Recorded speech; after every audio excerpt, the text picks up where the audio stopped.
बिस्मिल्लाहिर्रहमानिर्रहीम अल्हम्दुलिल्लाहिर्रहमानिर्रहीम ला इलाहा इल्लल्लाह मुहम्मद या रसूलुल्लाह है। उसके आयात कुछ कुछ जुमले कुछ कुछ चीज़ें समझने की कोशिश करने लगे। इरादा यह था, सिर्फ मकसद यह था कि क्या कोई मजहब ऐसा है जो अलग बात करता है। मैं बता रही थी, खातिम साहब से बात करते समय मैं बोल रही थी कि हम बहुत छोटे थे और एक रविंद्र सरवदे नाम के एक टीचर हमारे थे, जो टीचर हमें हारमोनियम पर बहुत सारी चीज़ें पढ़ाते। वो हमें बुद्धम शरणं गच्छामि में भी पढ़ाते, वो हमें अथर्वशीर्ष भी पढ़ाते और वह हमें आलिम कलीम देख ये भी पढ़ाते। और उनसे पढ़ते पढ़ते हम ये भी फिर पढ़ने लगे, बिस्मिल्लाहिर्रहमानिर्रहीम अल्हम्दुलिल्लाहिर्रहमानिर्रहीम ला इलाहा इल्लल्लाह मुहम्मद या रसूलुल्लाह है। उसके आयात कुछ कुछ जुमले कुछ कुछ चीज़ें समझने की कोशिश करने लगे। इरादा यह था, सिर्फ मकसद यह था कि क्या कोई मजहब ऐसा है जो अलग बात करता है।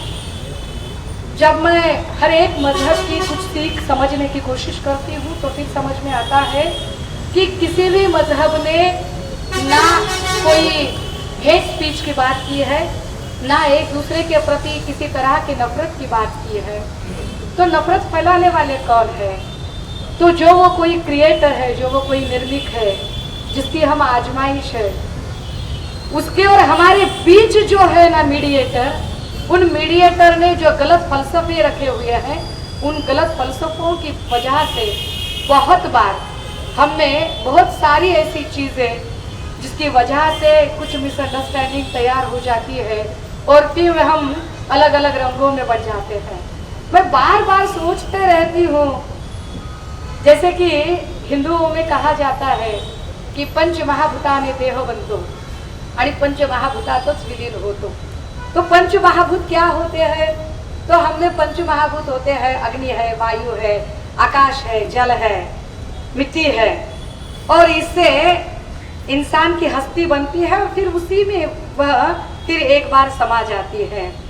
अब उस जिस पंच महाभूत की वजह से हस्ती बनती है, उसमें का अगर एक एक हिस्सा हम लेंगे ना, एक एक महाभूत का लेंगे, कि जैसे जानिए कि पानी है, जल है, समंदर है, तो उसका तो रंग, या आकाश है उसका रंग तो नीला है, लेकिन समंदर या आकाश ऐसे कभी नहीं कहता कि भाई मैं सिर्फ पौधों के लिए बना हूँ तो सिर्फ पौध ही मेरे छत्र छाया थले आए, बाकी किधर भी जाए, ऐसे तो कभी नहीं होता। अभी तो खैर गर्मी के दिन चल रहे, फिर बारिश के दिन आएंगे तो सारी धरती हरी भरी हो जाएगी, लेकिन धरती ऐसे कभी नहीं कहेगी कि मेरा रंग अब हरा हो चुका है तो सिर्फ मुसलमान भाई ही यहाँ पर रहे, बाकी कहाँ जाना है मुँह काला करके निकल जाए, तो ऐसे वो कभी नहीं कहेगी। अग्नि है, तपन है, सूरज है, तो सूरज कभी ऐसे नहीं कहेगा कि भाई मेरा रंग तो भगवा है तो मैं सिर्फ हिंदुओं के लिए उगूंगा या हिंदुओं के लिए मैं डूबूंगा। वो तो सबके लिए उगेगा और सबके लिए डूबेगा। मतलब यह है कि अगर बनाने वाले ने कोई फर्क नहीं किया है तो आप और मैं कौन होते हैं जो फर्क करने वाले हैं। मुझे और एक चीज समझ में नहीं आती कि इस्लाम में जो 5 फर्ज कहे गए थे, जिसमें एक फर्ज कहा था कि सच्चा मुसलमान वो होता है जो दिन की 5 वक्त की नमाज अदा करता है, जो रमज़ान के पाक महीने में रोज़े रखता है, जो ज़िंदगी में एक बार तो हज को जाने का इरादा रखता है, जो अपनी कमाई का कम से कम 2% तो ज़कात में देता है, और जो इस बात में इल्म रखता है कि एक ना एक दिन तो क़यामत आनी है, उस दिन अल्लाह ताला के सामने मेरी गर्दन शर्मिंदगी से झुकनी न चाहिए। इसके लिए मुझे जो है वो पूरी ज़िंदगी अपने ईमान से बसर करनी है। तो ये जो 5 हक है, इन 5 हकों में मुझे और एक चीज़ समझ में आ गई कि शुक्र का बहुत बड़ा बहुत ही महत्व है। तो मुझे समझ में नहीं आता कि अरे यार बार बार शुक्रिया क्यों कहेगा। मैं जब स्पीच देती तो मेरा भाषण खत्म करते मैं बोलती मी कोणाचे आभार मानणार नाही, मी माफी मागणार नहीं। तो मुझे लगता कि अरे मैं बहुत सिंघम हूँ, मैं आभार वगैरह मैं शुक्र वगैरह नहीं कर रही थी। लेकिन शुक्र के बारे में, शुक्राना के बारे में मैंने जो पढ़ा वो बहुत अहम है और मुझे वो आपके साथ शेयर करने में ज़्यादा खुशी होगी। और इस शुक्राना के बारे में बुद्धिज़्म में भी लिखा है और इस शुक्राना के बारे में यहाँ कुरान शरीफ में भी लिखा है और इसका मतलब बहुत अच्छे से समझा है। कि मैं कहती कि झुकना क्यों झुके हम, क्यों शुक्र अदा करें। तो फिर कहते हैं कि मैं ज़रा एक एग्जाम्पल देके बताऊँ। हमारे मराठवाड़ा में ना किसी का अगर इंतकाल होता है तो उसे बिठाते हैं, आप में किसी का इंतकाल होता है तो उसे सुलाते हैं, हमें बिठाते हैं। कभी कभार ऐसे होता है कि किसी का इंतकाल होता है तो शाम में इंतकाल होता है, तो दिया बत्ती के टाइम के बाद तो कोई उसकी अंत्यविधि तो नहीं होती, या कभी कभार ऐसे होता है कि पुणे मुंबई से रिश्तेदार आने वाले होते हैं तो सुबह सब करना होता है क्रियाक्रम। लेकिन होता क्या है कि इंतकाल के बाद तुरंत उसे बिठाने की विधि होती है, हाथ पैर सारे मोड़ के। अब ऐसे क्यों करते हैं? तो साइंस है उसके पीछे, और साइंस ये है कि अगर 15 मिनट के अंदर अंदर आपने हाथ पैर मरोड़ कर उसे नहीं बिठा दिया तो फिर एक अकड़न सी उसके शरीर में तैयार हो जाएगी, एक शक्ति सी आ जाएगी, स्ट्रेटनेस आ जाएगा और फिर उसके हाथ पैर नहीं मुड़ेंगे। तो इसका अर्थ बड़ा अच्छा है कि अकड़न, शक्ति, ऐठना, रूठना, मैं ही बड़ा हूँ, ये जो कहना है एक तरह से मुर्दों का यह गंधर्व है।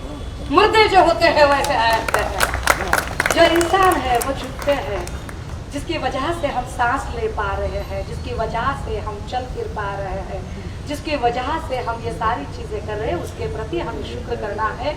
मैं फिर कहती कि अरे ये बार बार अस्सलाम वालेकुम क्यों कह रहे? जरा मैं थोड़ी सी जरा अलग किस्म की हूँ, क्योंकि मुझे ऐसे लगता है कि कोई भी चीज अगर करनी है तो पहले मैं उसका मतलब समझ लूँ, मैं ब्लाइंड फॉलो नहीं कर सकती, माफ कीजिए। तो मैं समझ रही थी कि अरे क्या है ये अस्सलाम वालेकुम क्या है? फिर पता चला कि अस्सलाम वालेकुम रहमतुल्लाह बरकातुहू बराबर प्रोनाउंसिएशन है ना। सो सीखने की कोशिश कर रही हूँ, सीखना चाहिए। जब सीखोगे अलग अलग मजहबों का तो मुझे लगता है कि ये सारी जो तपिश और ये सारी जो नफरतें हैं ये धुल सी जाएगी। वो सीखने की बड़ी ज़रूरत है। तो फिर समझ में आया कि किसी के भी घर में अगर आप दाखिल हो रहे हो तो पहले आपको अस्सलाम वालेकुम कहे आप कि आपके सर पर अमन की बरखा होती रहे, आपके सर पर शांति बरसती रहे। और जब आप ऐसे कहोगे तो उसके जवाब में कोई जब आपको कहेगा कि वालेकुम अस्सलाम कहेगा तो वो भी कहेगा कि हाँ आपके भी सर पर यह शांति की बरखा होती रहे, यह अमन बरसता रहे। इतनी अच्छी अच्छी चीज़ें जब हम सीखते हैं, समझते हैं कि जब मुझ पर कुछ पॉलिटिकल अटैक होते हैं तो मेरा एक रत्नागिरी का जुबैर भाई है, वो फ़ोन करता है, कहता है ताई मैंने आज आपके लिए दुआ की है, मैंने अल्लाह ताला से दुआ की है आज आपके लिए, आप बिल्कुल बेखौफ रहो ताई, और आप इसी तरह से लड़ती और जूझती रहो, हम सब भाई आपके साथ हैं। और ऐसे नहीं कि सिर्फ मुस्लिम भाई है, कुछ क्रिश्चियन भाई भी कहते हैं ताई मैंने आपके लिए प्रे की है, God will help you, God is with you. चाहे भाषा कोई भी हो, चाहे प्रार्थना कोई भी हो, लेकिन सबका अगर मकसद एक है कि दुनिया में अमन होना चाहिए, तो उस अमन के नाते हम सबको एक साथ रहना है। आप सभी ने आज जो हमारी हौसला अफजाई की, हमारे साथ आपका इतना नेक समय आज आपने हमारे साथ शेयर किया। इतनी छोटी सी बच्ची ने रोज़ा रखा था, हमारी रूपाली ताई को बड़ा अचरज हो रहा था कि कितनी छोटी कितनी प्यारी बच्ची है, इतनी छोटी बच्ची ने रोज़ा रखा है, अपना अपना इल्म है, अपनी अपनी एक उसके प्रति बंदगी करने की एक भावना है। उस भावना को लेकर मैं ऐसे बहुत घंटों बोल सकती हूँ, इस्तेमाल में बोलने की प्रैक्टिस है, इसलिए बहुत लंबा चौड़ा नहीं करूँगी। बस आप सब के लिए यह रमज़ान का पाक महीना बहुत बहुत की मुबारकबाद दूँगी, और इंशाल्लाह आप सभी के लिए ये रमज़ान का महीना बड़ा आसान रहेगा। चाहूँगी कि आज आपके साथ हम यहाँ पर, हाँ और एक बात रह गई, मैं ना एक बार बड़े रोज़े रखने की कोशिश की थी, अरे रखनी चाहिए अपने को आना चाहिए, लेकिन मुझे नमाज के जुमले ही नहीं आते थे, तो लफ्ज़ थोड़े अरबी ज़रा समझने में, मैं बोलने की उर्दू बोलने की कोशिश करती हूँ लेकिन पढ़ नहीं पाती हूँ, तो अरे कैसे करूँ। तो डॉक्टर रफ़ीक पारनेरकर साहब है अपने, बहुत लोगों को पता होगा, बहुत अच्छी तकरीर करते हैं, तो उन्होंने कहा ताई कोई ज़रूरत नहीं है, अगर आपके इरादे नेक है, आपके दिल में चाहत है तो वहाँ तक पहुँच जाएगी बात। ज़रूरी नहीं कि आप लफ्ज़ व लफ्ज़ बहुत सही तरीके से उसे प्रोनाउंस करती रहो, लेकिन फिर भी एक ने मदद की और फ़ोन करके फिर वो जब फ़ोन पर बात करते तो मैं उसे दोहराते जाती थी, अरे हाँ ठीक है। लेकिन इतना तो ज़रूर है कि अगर आपके इरादे तय नेक हो, हौसले बुलंद हो, मंजिलें तय हो, तो कामयाबी कदम छूते हुए आती है। इंशाल्लाह आप सबको वह कामयाबी अता फरमाए अल्लाह ताला। आप सभी के लिए फिर एक बार बहुत बहुत मुबारकबाद देते हुए और आपका शुक्रिया अदा करते हुए यहीं पर अपनी वाणी को विराम देते हैं। देश विदेशातील प्रत्येक घडामोडींचे लाईव्ह अपडेट मिळवण्यासाठी आता साम टीव्हीच्या सर्व सोशल मीडिया प्लॅटफॉर्मला लाईक, फॉलो आणि सबस्क्राईब करा। तसंच सर्व नोटिफिकेशनसाठी बेल आयकॉन प्रेस करायला विसरू नका।